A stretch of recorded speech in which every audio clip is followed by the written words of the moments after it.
Welcome to today's Explainer. We're doing something super interesting today. We are unpacking a source text called The Holistic Ledger, a weekly review of balanced living, put together by a writer named Ang. You know, if you've ever felt like you're just constantly struggling to balance your physical health, your mental clarity, and, well, actually having time for hobbies, you are absolutely going to love this. We're going to break down this highly data-driven ledger to see exactly how meticulous tracking can literally rewire your life for better balance. Okay, let's dive into this. The entire philosophy of the holistic ledger is built on this one core premise from Ang, which is a proactive focus on health and wellness is crucial for a better life. Now sure, that sounds simple on the surface, right?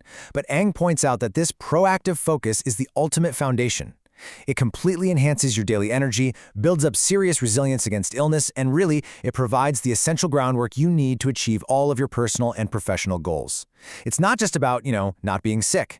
It's about actively engineering your very baseline for success. To get there, we'll be exploring this journal across 4 interconnected pillars. Number 1, the foundation of holistic wellness. 2, metrics of body and diet. 3, mindfulness and continuous learning. And finally, number 4, cultivating passions and hobbies. So starting right off with pillar number 1, the foundation of holistic wellness. 7.7 hours. That is Ang's average sleep duration for this particular week. And get this, Ang actually described this specific week as probably the most refreshing one they've experienced all year long. Hitting that 7.7-hour mark? Yeah, that wasn't just a happy accident. It was a tracked, highly deliberate outcome. But hey, life isn't perfectly linear, right? During the weekdays, Ang absolutely nailed a consistent 7 to 8 hour sleep schedule. But then the weekend hit, and the pattern fractured into polyphasic or split sleep sessions. This was mostly just due to late dinner times. Now, to correct this drift, Ang didn't just blindly pop sleep supplements every single day. Instead, they used them highly strategically just to get their biological clock back on track. Moving right along to pillar number 2, metrics of body and diet. Look at this, an impressive average of 7,298 steps for the week. But here's the cool part. This increase didn't come from mindlessly logging hours on a gym treadmill. It was entirely driven by functional daily chores. We're talking grocery runs, hauling heavy bags of garden soil, that kind of thing. It's a perfect example of purposeful movement integrated right into daily life. However, ramping up your physical activity usually brings a few bumps in the road. During this week, the main physical problem Ang tracked was sporadic knee pains and muscle spasms, right alongside some noticeable joint inflammation. I mean, when you're lugging heavy pots of garden soil all over the place, your body is definitely going to feel it. But instead of instantly turning to extreme medical interventions, Ang's solution was completely holistic. The inflammation and those pesky spasms naturally subdued through a really smart combination. They used that high-quality rest we just talked about, mixed in some massage, and, counterintuitively, just kept up with those functional walking chores. Stretching the legs started to feel totally natural again, so the movement itself, when combined with proper recovery, literally became the cure. Now, what's really interesting about this slide is the highly specific dietary engine powering all of that recovery. Check out the intermittent fasting protocol here. 16 hours of fasting compared to 5 2 hours of eating. And carefully balances plants, protein, and carbs, and has this incredibly strict rule to just stop eating the moment they hit 70% fullness.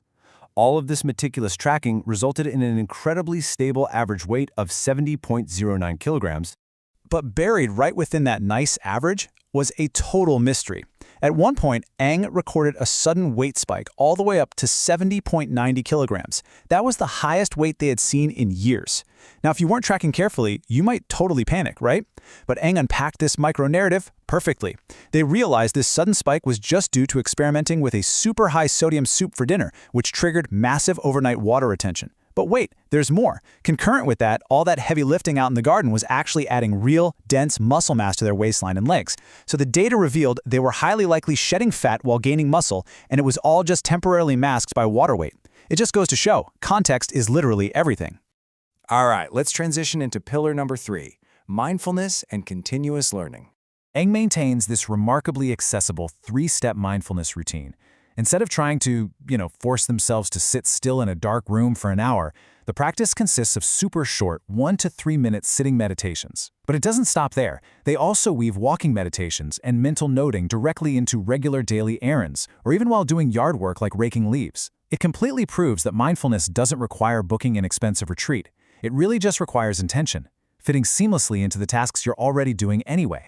And having that clear mind directly fuels their daily intellectual output. We're talking writing 3 full posts every single day. Aang is also actively experimenting with AI tools, specifically using NotebookLM to generate audio podcasts to gain fresh insights into their own writing.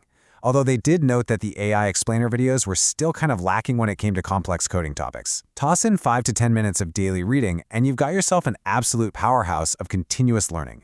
Speaking of coding, just look at the sheer breadth of Aang's technical hobbies. Throughout this single week, Aang was just randomly submitting pull requests across Go, Python, Elixir, Erlang, Rust, and Haskell. Seriously. And this wasn't even for a day job. It was purely driven by genuine intellectual curiosity and just actively observing the broader GitHub ecosystem.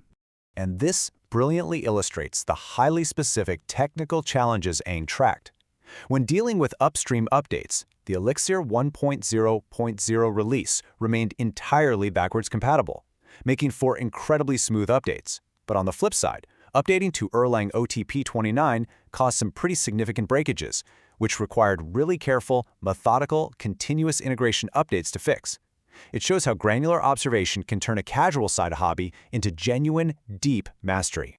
And that brings us to our final pillar, number 4, cultivating passions in hobbies. Let's take gardening, for example. For Aang, it isn't just about driving to the hardware store and buying a plastic bag of dirt.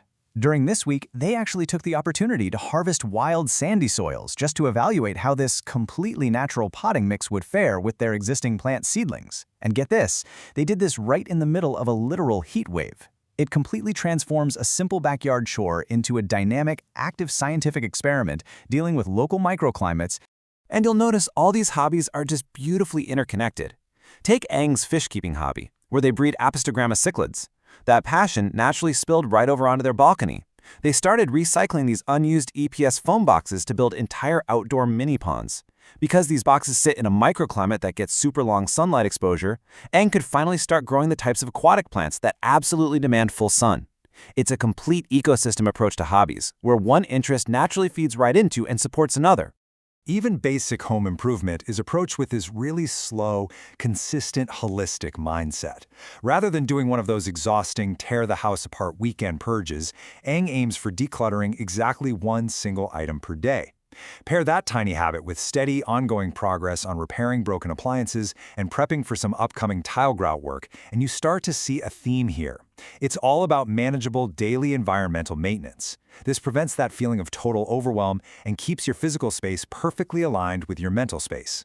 So, the absolutely crucial point we take away from Aang's week is that balanced living is never just an accident. It is the direct result of tracking, observing, and gently adjusting the completely interconnected pillars of your life. From exactly how many hours you sleep, to the wild soil you harvest, to the open source code you write, it's all data and it all deeply matters. Which leaves us with one final provocative thought for today's explainer. When you look closely at the different pillars of your own daily habits, how are you tracking your own holistic ledger?